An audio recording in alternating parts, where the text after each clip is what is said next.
Happy New Year to you. Oh my goodness, I always feel like in the new year, you're standing at the base of a very large mountain and you have to try to muster up the energy and the drive to try to once again scale to that New Year summit, hopefully with a lot of wonderful twists and turns and surprises along the way rather than obstacles. And for me personally, 2023 was so good.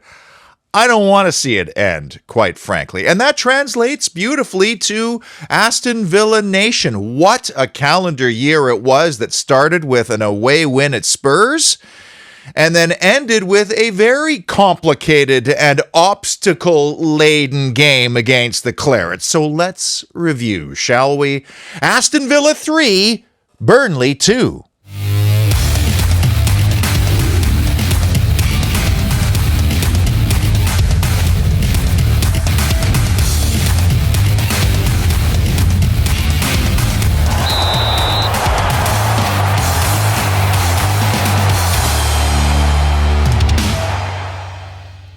Welcome, as always, inside the parlor, where unfortunately the tree will have to come down after this show. It's always a bummer putting Christmas away for another year, but I did get this from Santa. I'm really happy with it. I've learned to size down on the retro gear. I used to get double XLs and I'd be swimming in it. So this is an L, and I'm not going to lie, it's a little bit snug, but that's not the shirt's fault. That's just me having too many pints and cookies over the holidays. If you like this, there's lots of sale items on right now at the Villa store. I put a link in the description of this video.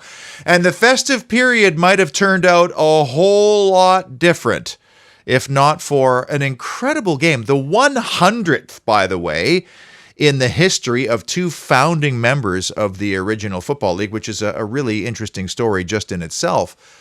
But this game was all about moments, 7 of them, which just kept building on top of one another until you got to that really climactic conclusion. Whereas, for example, the United game was really more about a big tactical issue, and that was Villa not able to deal with a very effective Man United press. And that's one thing I didn't stress enough during that show, by the way. It wasn't just that Villa were poor. Like, Diego Carlos not having a lot of options is not all about Villa. You have to give some credit to United for being absolutely airtight in their positioning. Those 7 moments I'm referring to included 5 goals, a sending off, and an extremely tight offside decision requiring laser line scrutiny like I haven't seen before. It also featured a first this season, the first time Villa has conceded a goal at Villa Park in the first half, if you can believe it.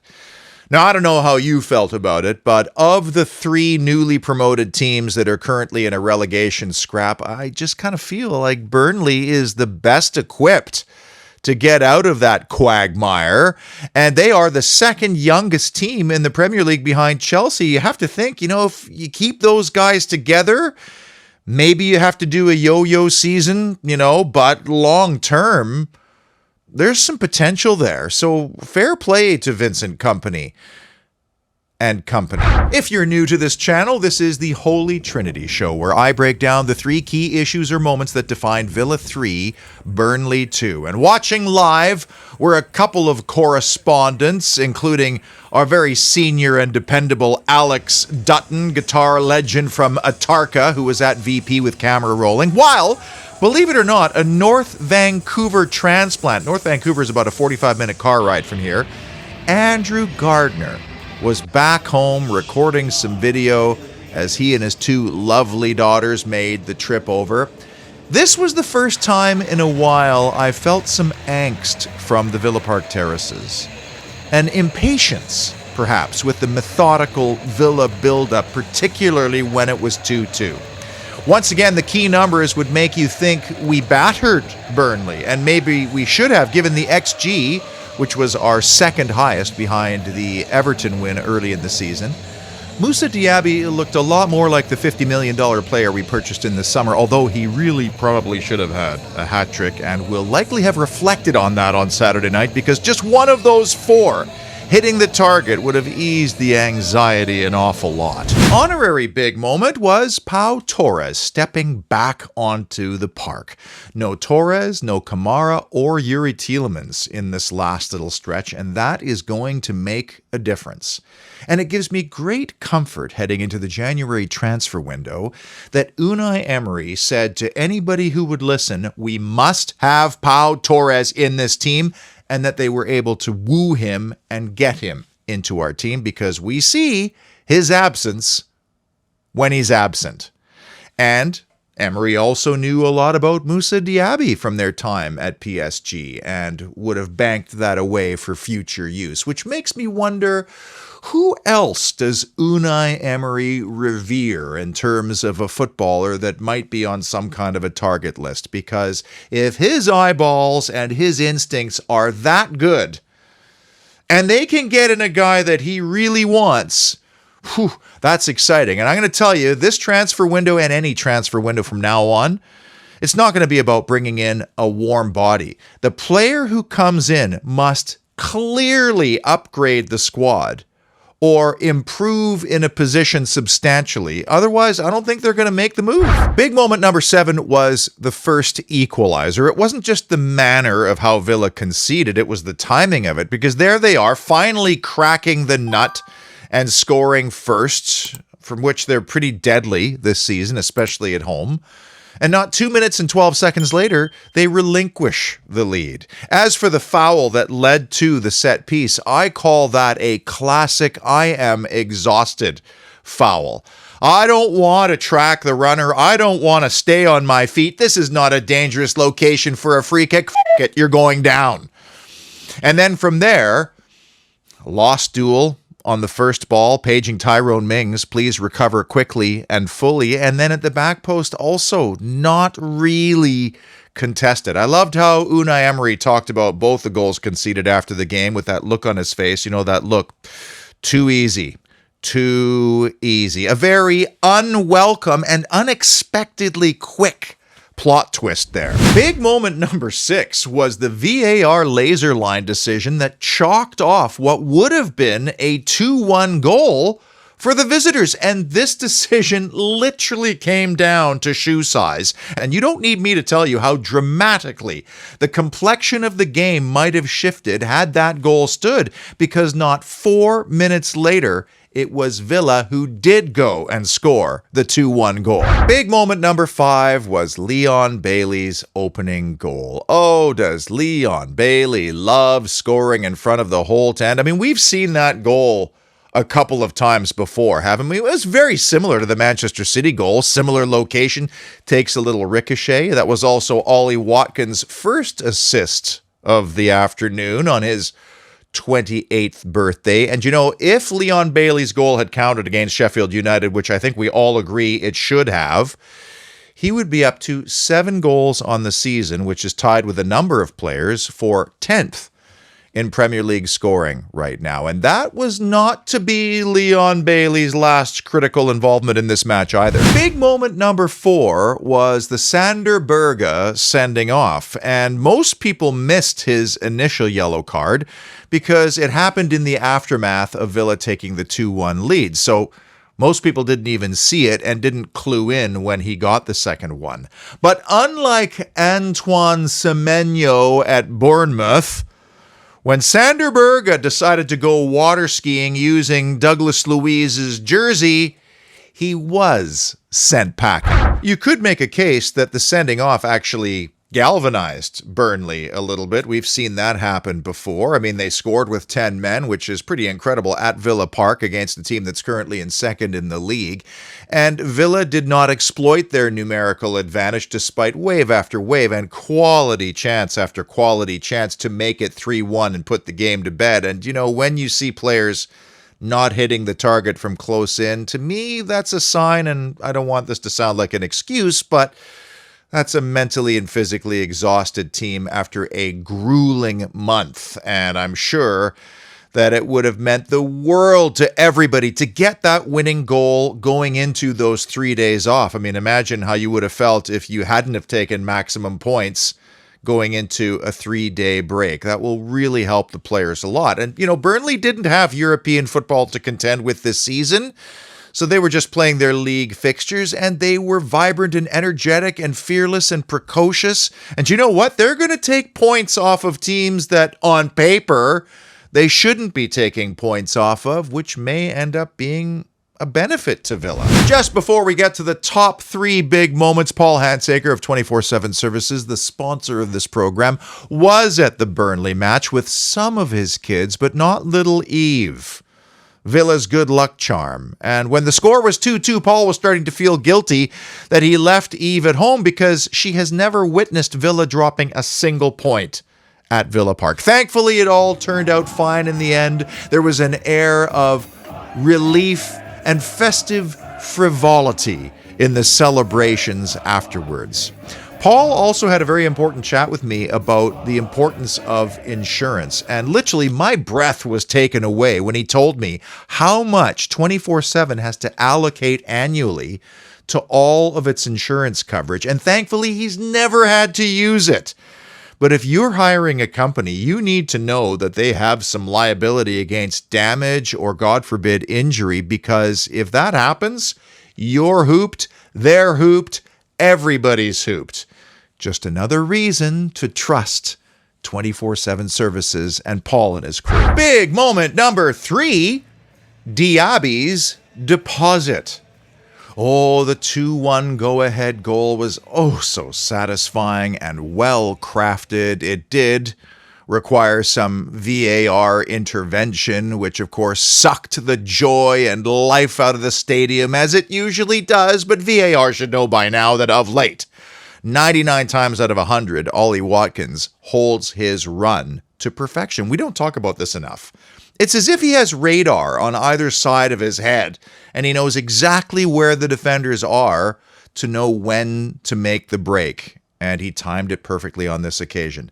That's 8 assists on the season, by the way, for the birthday boy, which is tops in the Premier League, ahead of Mo Salah, Pedro Neto, and Kieran Trippier, who all have 7. That's some good company. And on this particular moment, it required patience, it required precision, and as I say so often, when you drive a ball across the goal mouth like that, then all Moussa Diaby has to do is to redirect it. He doesn't even need to strike the ball. He just needs to angle his foot and let the speed of the pass do the work. There's been a lot of talk about Moussa Diaby's game of late. I would say he got off to what I'd call a flyer in his Premier League career. And if there was an award for newcomer of the year up until October, well, he might have been in with a shout. But it is funny how the physical and mental demands of the Premier League can sometimes catch up to certain players. And playing in the pocket like Diaby sometimes does requires a lot of intellect, and he's gaining in that. And what I found interesting from the goal is the timing of everything. They made this look so easy, almost like it was shadow play, but it is not. It is about the telepathy between he and Ollie Watkins, and they have really developed something special between them.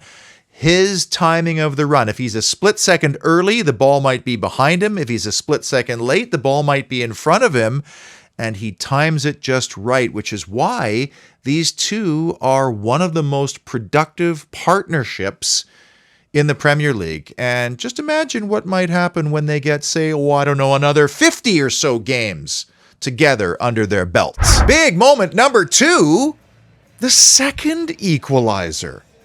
The high line hystericals, as I like to call them, even though the tactic has put us in second place at the new year. They would have had reason to sound their collective alarms once again as a goal kick, yes, a goal kick, managed to somehow bamboozle the entire team, leading to the 2-2 goal. And in these situations, this is where we miss both Pau Torres and especially Tyrone Mings, because not only is Tyrone Mings vertically superior to most any opponent he comes up against, but he does have a knack for knowing when to make the run and the leap. He can anticipate the danger before it happens, and I have a tough time believing that either Pau Torres or Tyrone Mings would have been so second best to that flick on the way it was in the end. And just on the high line, again, keeping in mind we are in second place in January, it's not just about where the defenders, the last line of defense,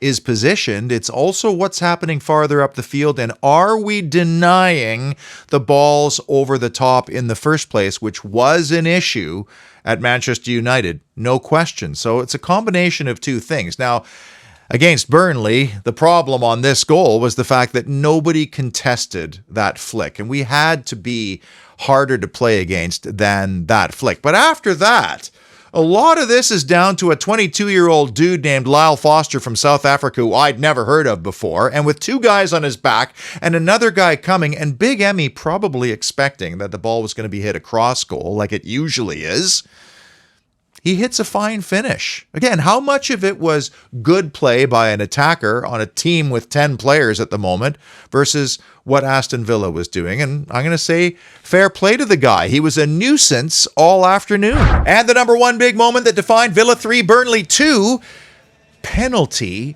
perfection. Obviously, this was the dramatic and climactic match-defining moment that earned Villa all 3 points. But even within the context of that major moment, there were little sub-moments, a chain reaction of events that had to occur in order for that penalty to have happened in the first place. And the first in that chain reaction was the introduction of both Aaron Ramsey and John Duran as second-half substitutes, both of whom were directly involved in the penalty incident. Nice reception for Aaron, by the way, and I also felt for Jacob, it seemed like another step closer towards full recovery from his injury. In fact, when Aaron came on, did you notice that JJ kind of snapped into a different gear? Because can you imagine, families all there, the game's at Villa Park, they're all Villa fans. The elder brother is not going to allow the kid brother and his team of 10 men to go into his manor and somehow steal points from him and his team. Just before the decisive incident, can we marvel at how Leon Bailey, yes, cute and cuddly Leon Bailey, has become one of the most elusive, effective, tricky, dangerous scoring wingers in the entire Premier League? Because it looked like he was contained in this moment, and then he accelerates before delivering the decisive danger ball. Bailey said he is so happy to have Unai Emery as his boss to work with every day because he's the best coach that he's ever had. And I would say that Unai Emery must be well chuffed to have the Jamaican in his camp because he has come up with the goods time and time again over the last couple of months. And Bailey will not get an assist for this moment, but he 100% created it. So Aaron Ramsey's on the field already. He'd been on for about 20 minutes. John Duran comes on in the 82nd minute, and 5 minutes later, the two would come together in a classic football split-second moment where one player is just that little fraction earlier than the other. And from there, it felt like an eternity. From the moment of contact to when John McGinn threw his little alligator arms up in the air in protest, to when Stuart Atwell finally pointed to the spot, blew his whistle, and awarded the penalty, which was a crucial part of the equation, because this is what Anthony Taylor was reluctant to do against Sheffield United. Actually make a decision involving the Ollie Watkins push or the two handball incidents. When the referee makes the decision in the moment, it becomes so much more complicated for VAR to then overturn that decision because it must conclusively prove a clear and obvious error by the referee, who in this case was standing not 5 yards away from the incident. And in my opinion, there was contact by the looks of it in this situation. Did John Duran embellish that contact? Yes, he did, no question. Did John McGinn's vociferous appeals potentially influence Stuart Atwell in pointing to the spot? I don't know, maybe. It sure took a long time, an age, in fact, for him to make that decision.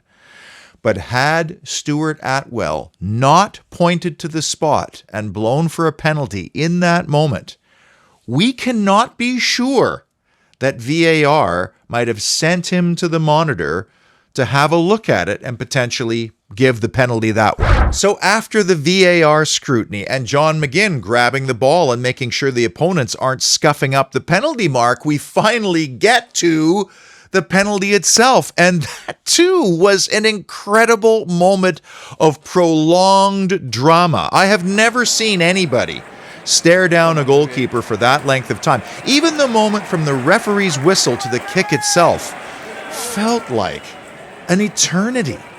And was that because Luiz was doing the calculations in his mind of what would happen if he missed that shot or had it saved? Because it would have meant that Villa collected 2 of a possible 9 points in the festive period against 2 newly promoted and relegation-threatened teams and a United side that frankly wasn't in a very good run of form when Villa met them. Or was it maybe a sign of respect to James Trafford, the Burnley goalkeeper, who I thought was very good on the day? By the way, 21-year-old goalkeeper playing in the Premier League. Keep an eye out on him. But the drama here, it was intense, and I don't need it. And then, to further add to the agony and climactic dramatic nature of it all, Douglas Luiz decides to be so precise. He hits the ball off the underside of the bar, it ricochets down, whether it was over the line or not, I still don't know, and then it bounces straight back up and hits the crossbar again before going in. The physics of that are illogical. And by the way, Trafford guessed the right way, so he had to be precise, although it did look like Trafford got an early jump on it. Regardless, what a moment that was. And afterwards, a lot of people said, well, we weren't at our best. It was a tough old day. We were lucky to get through. Do you know why people say those things? It's because of one factor and one factor alone: the respective table positions of each club. And we should know by now that those positions matter nought when the actual game comes around, which is why this win was every bit as important as the Manchester City and Arsenal wins. After the Blades blemish back to winning ways at Villa Park, Diaby added to the partnership tally. We added a set-piece goal and conceded one as well. We beat a bottom 6 side, earned and converted a penalty. Still none given away, incredibly, halfway through the season, and we once again scored first. All in all, the numbers are truly remarkable for early January. And now we can focus on the glorious FA Cup, a trophy which has eluded us since